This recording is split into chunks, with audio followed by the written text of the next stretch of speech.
Hello everyone, இன்றைக்கான வீடியோவில் நம்ம வந்து ஒயிட் சாஸ் பாஸ்தாவோட ரெசிபி தான் பார்க்க போகிறோம். மோஸ்ட்லி நான் ரெசிபிஸ் எல்லாம் டிஎம்எல்ஏ ஷேர் பண்ணிடுவேன், தனியாலாம் ஷேர் பண்ணுறதில்ல. பட் இன்றைக்கி வந்து ஒயிட் சாஸ் பாஸ்தாவோட ரெசிபி ஷேர் பண்ணுறேன். ஸோ வாங்க டைம் வேஸ்ட் பண்ணாமல் வீடியோக்குள்ளே போகலாம். ஃபஸ்ட்டு வந்து பேன் நல்லா ஹீட் பண்ணிவிட்டு பட்டர் ஆட் பண்ணிக்கணும். நான் ஃபஸ்ட்டு வந்து இந்த கொஞ்சமாக பட்டர் ஆட் பண்ணுறல, இது வந்து பத்தில் அதுக்கப்புறம் ஆட் பண்ணுற மாதிரி ஆயிடுச்சு. ஸோ நீங்கள் ஆட் பண்ணும்போது இன்னும் கொஞ்சம் எக்ஸ்ட்ராவாக பட்டர் ஆட் பண்ணிக்கோங்க. 2 பேருக்கு இல்லை 3 பேருக்கு செய்ய போகிறீங்கன்னா இது பத்தாது, இன்னும் கொஞ்சமாக எக்ஸ்ட்ரா ஆட் பண்ணிக்கோங்க. நான் அதுவுமே காட்டியிருக்கேன் லாஸ்ட்டாக மைதாவில் ஆட் பண்ணிட்டதுக்கப்புறம் பத்தில் நீங்கள் ஆட் பண்ணும்போது ஃபஸ்ட்டே ஆட் பண்ணிடுங்க. நான் ரொம்ப நல்லா காய வச்சுட்ட பேனுன்றதுனால தான் அது ரொம்ப புகை வர மாதிரி ஆயிடுச்சு. நீங்கள் ஃபஸ்ட்டே போட்டுட்டிங்கன்னா அது புகைலாம் வராமல் போயிடும். ஃபஸ்ட்டே கூட போட்டுட்டு பொறுமையாக மெல்ட் பண்ணிக்கலாம், உங்கள் இஷ்டம் தான். ஃபஸ்ட்டே போட்டுருங்க, நீங்கள் மேலெல்லாம் புகை வராமல் இருக்கும். கொஞ்சமாக ஹீட் ஆகி அது மெல்ட் ஆனால் போதும். அது கொதிக்கணும், ரொம்ப ஹீட் ஆகணும் அப்படிலாம் இல்லை. மெல்ட் ஆன உடனே மைதா ஆட் பண்ணிடுங்க.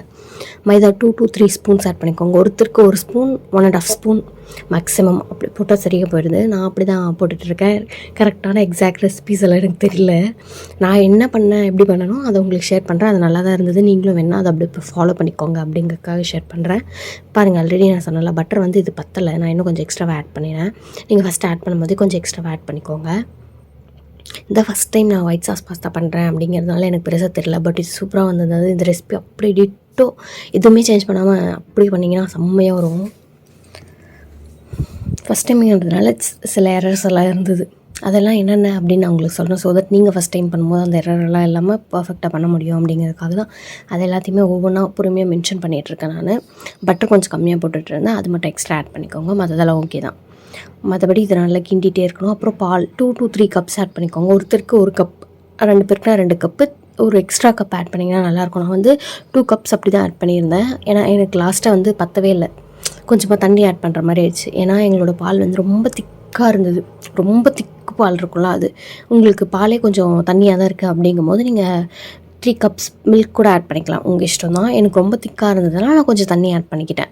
உங்களுக்கு அந்த மாதிரிலாம் இல்லை, பேக்கெட் மில்க்கு கொஞ்சம் தண்ணி ஊற்றியே காய வச்சிருக்க ஆல்ரெடி அப்படின்னா நீங்கள் பால் ஆட் பண்ணிக்கோங்க. அப்போ தான் கொஞ்சம் க்ரீமியாக, அது கொஞ்சம் டேஸ்ட் நல்லாயிருக்கும். எங்களுக்கு ரொம்ப திக்கு பால், ரொம்ப திக்காகிடுச்சு அப்படிங்கிறதுனால லாஸ்ட்டாக கொஞ்சம் தண்ணி கூட ஆட் பண்ணேன். உங்கள் இஷ்டம் தான், உங்களுக்கு எப்படி வேணுமோ அப்படி ஆட் பண்ணிக்கலாம். 2 கப்ஸ் பால், ஃபஸ்ட் பட்டர் போட்டு அப்புறம் மைதா மாவு லைட்டாக போட்டு நல்லா கொஞ்சமாக அதை மிக்ஸ் பண்ணிவிட்டு அதுக்கப்புறம் பால் போட்டு நல்லா மிக்ஸ் பண்ணிவிட்டு அது நல்லா கொஞ்சம் நேரம் இருக்கணும். அதுக்கப்புறம் தான் நம்ம பாஸ்தா ஆட் பண்ணணும். பாஸ்தா வந்து நான் ஃபஸ்ட்டே வந்து ஹாட் வாட்டர் பாயில் பண்ணிவிட்டு அதில் கொஞ்சமாக எண்ணெய் உப்பு போட்டுட்டு அதுக்கப்புறம் பாஸ்தா போட்டு கொஞ்சம் நேரம் இருந்துட்டு அப்புறம் வடிச்சிட்டு கோல்டு வாட்டரில் போட்டு வச்சுட்டேன். ஸோ தட் அந்த ஹீட்டெல்லாம் போயிட்டு அது குழகுழன்னு ஆயிரும், இல்லைனா ஒன்றோட ஒன்று ஒட்டிடும். அந்த மாதிரிலாம் ஆகாமல் இருக்கிறதுக்கு நீங்கள் கோல்டு வாட்டரில் போட்டு ஒரு முறை வடிச்சிருங்க. அப்போ கொஞ்சம் ஆறி நல்லாயிருக்கும். நான் அப்படி தான் பண்ணி வச்சேன். பாருங்கள், தனித்தனியாக இருக்கும் பாஸ்தா பார்க்குறதுக்கே. அப்படி பண்ணிடுங்க. ஆயில் மஸ்ட், இல்லைனா ஒன்றோட ஒன்று ஒட்டிடும். அண்ட் ரொம்பவும் வேக வைக்கக்கூடாது, கொஞ்சமாக வேக வைக்கணும். கொஞ்சமாக இதுலேயும் வேகும். நம்ம இப்போ சாட்டே பண்ணுறோம்ல, அதுலேயே லைட்டாக வேகும். ஸோ தட் நீங்கள் கொஞ்சமாக ஒரு 50 to 75% மேக்ஸிமம் 75% தான். அதுக்கு மேலே போனீங்கன்னா குழகுழன்னு ஆயிரும். அவ்வளோ வேக வச்சுட்டு எடுத்து வச்சுருங்க. அதுக்கப்புறமா நம்ம வேணும்னா இதில் கொஞ்சம் நேரம் வேக வைப்போம்ல. இப்போ தான் எனக்கு ரொம்ப கட்டி ஆகிட்ட மாதிரி ஆயிடுச்சு, அதனால் கொஞ்சம் தண்ணி ஆட் பண்ணேன். நீங்கள் ஃபஸ்ட்டே கூட பாலோ தண்ணியோ எக்ஸ்ட்ரா ஆட் பண்ணிக்கோங்க. நான் ஃபஸ்ட் டைம் பண்ணுறேன்றதுனால எனக்கு தெரியல, அதனால் நான் கொஞ்சம் அப்புறம் தண்ணி ஆட் பண்ணுற மாதிரி ஆயிடுச்சு. இப்போ சாஸ்க்கான சால்ட் மட்டும் கொஞ்சமாக போட்டேன். ஏன்னா நம்ம வேக வைக்கும் போதே பாஸ்தாவில் கொஞ்சம் சால்ட் போட்டிருப்போம். ஸோ பாஸ்தாக்கு சரியாக போயிடும். இந்த சாஸ்க்கு கொஞ்சம் எக்ஸ்ட்ராவாக போடுவோம்ல, அந்த சால்ட் மட்டும் தான் இப்போ ஆட் பண்ணியிருக்கேன். ரொம்ப கட்டியாக இருந்தால் நல்லாயிருக்கும், கொஞ்சம் சாஸியாக இருந்தால் தான் நல்லாயிருக்கும். அதனால தான் நான் கொஞ்சமாக தண்ணி ஆட் பண்ணுறேன். அதுவும் இல்லாமல் இதுக்கப்புறம் நம்ம சில்லி ஃப்ளேக்ஸ் அதெல்லாம் போடுவோம், அப்போ ரொம்ப அடி பிடிச்ச மாதிரி தீஞ்ச மாதிரி ஆயிடும். அதனால கொஞ்சம் எக்ஸ்ட்ராவாக தண்ணி விட்டுறேன். அவ்வளோதான். இது போட்டுட்டு அதுக்கப்புறம் நம்ம உங்களுக்கு என்ன ஸ்பைசஸ் பிடிக்குதோ அதெல்லாம் போடுங்க. நான் ஆரிகானாவும் சில்லி ஃப்ளேக்ஸ் மட்டும் தான் போட்டிருந்தேன்.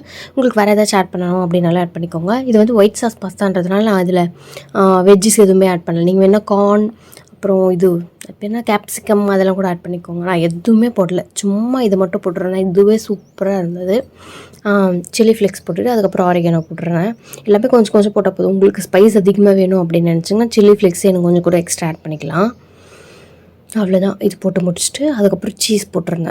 சீஸ் போட்டோம் அப்படி நல்லாயிருக்கும், டேஸ்ட்டே நல்லாயிருக்கும். அது டெக்ஸ்சருமே நல்லாயிருக்கும் சாப்பிட்றதுக்கு. அதனால சீஸ் கொஞ்சம் எக்ஸ்ட்ராவே போட்டுக்கிறேன். உங்களுக்கு வேணும்னா கொஞ்சமாக கூட போட்டுக்கோங்க, உங்களோட விருப்பம் தான். நீங்கள் எந்த அளவுக்கு சீஸ் சாப்பிடுவீங்களோ அது. நான் போட்டதை விட எக்ஸ்ட்ராவும் போட்டு சாப்பிட்டுக்கலாம், அதை விட கம்மியாகவும் போட்டு சாப்பிட்டுக்கலாம். சீஸே இல்லாமல் வெறும் சாசி பாஸ்தாவாக கூட நல்லா தான் இருக்கும். பட் எங்களுக்கு சீஸ் போட்டால் நல்லாயிருக்கும் அப்படின்னு தோணுச்சு, அதனால் போட்டு சாப்பிட்டுக்கிட்டோம். உங்களுக்கு சீஸ் அன்றைக்கி இல்லை உங்களுக்கு சீஸே பிடிக்காது அந்த மாதிரி ஏதாச்சும் இருந்ததுன்னா நீங்கள் சீஸ் இல்லாமல் சீஸ் மட்டும் ஸ்கிப் பண்ணிவிட்டு இதை அப்படியே பண்ணி சாப்பிட்டுக்கலாம். அதுவுமே சூப்பராக இருக்கும். நாங்கள் இதுவுமே ஒரு டைம் ட்ரை பண்ணோம். இதை எடிட் பண்ணுறதுக்குள்ளே நான் நிறைய டைம் பாஸ்தா செஞ்சு பார்த்துட்டேன். சீஸ் இல்லாமல் கூட நல்லா தான் இருக்குது. பட் சீஸ் போட்டால் இன்னும் கொஞ்சம் நல்லாயிருக்கு. அவ்வளோதான் மொத்தமாக மிக்ஸ் பண்ணிவிட்டு ஃபஸ்ட்டு அது எல்லாமே ஒன்றா பைண்ட் பண்ணிடணும் எல்லாத்தையுமே. அவ்வளோதான் கொஞ்சம் நேரத்தில் அது அப்படியே திக்காயிடுது. அது லைக் செஞ்ச உடனே சாப்பிட்ருவோம், இல்லைனா அப்படியே ரொம்ப திக்காயிடுது. சாப்பிட்டு முடிக்கிறதுக்குள்ளே இது கொஞ்சம் திக்காயிடுது. அதனால தான் நான் கொஞ்சம் லிக்விடாக இருக்கும் போதே ஆஃப் பண்ணிட்டேன். நீங்களுமே அந்த மாதிரி ஆஃப் பண்ணிடுங்க. நீங்கள் சாப்பிட்டு முடிக்கிறதுக்குள்ளே இல்லைனா ரொம்ப திக்காயிட்டு அப்படியே கட்டி போன மாதிரி ஆயிரும். ஸோ தட் நீங்கள் ஃபஸ்ட்டே இது மிக்ஸ் பண்ணிவிட்டு அவ்வளோதான் ரெடி டு சர்வ். சாப்பிட்டு என்ஜாய் பண்ணுங்கள். அவ்வளோதான் இன்றைக்கான வீடியோ. இன்னொரு வீடியோவில் வந்து உங்களை மீட் பண்ணுறேன். Aunty then tata bye, see you soon. இந்த ரெசிபி கண்டிப்பாக ட்ரை பண்ணிட்டு எப்படி வந்துச்சுன்னு சொல்லி கமெண்ட் செக்ஷனில் மட்டும் சொல்லிட்டு போங்க. அவ்வளோதான், பாய், see you next video guys.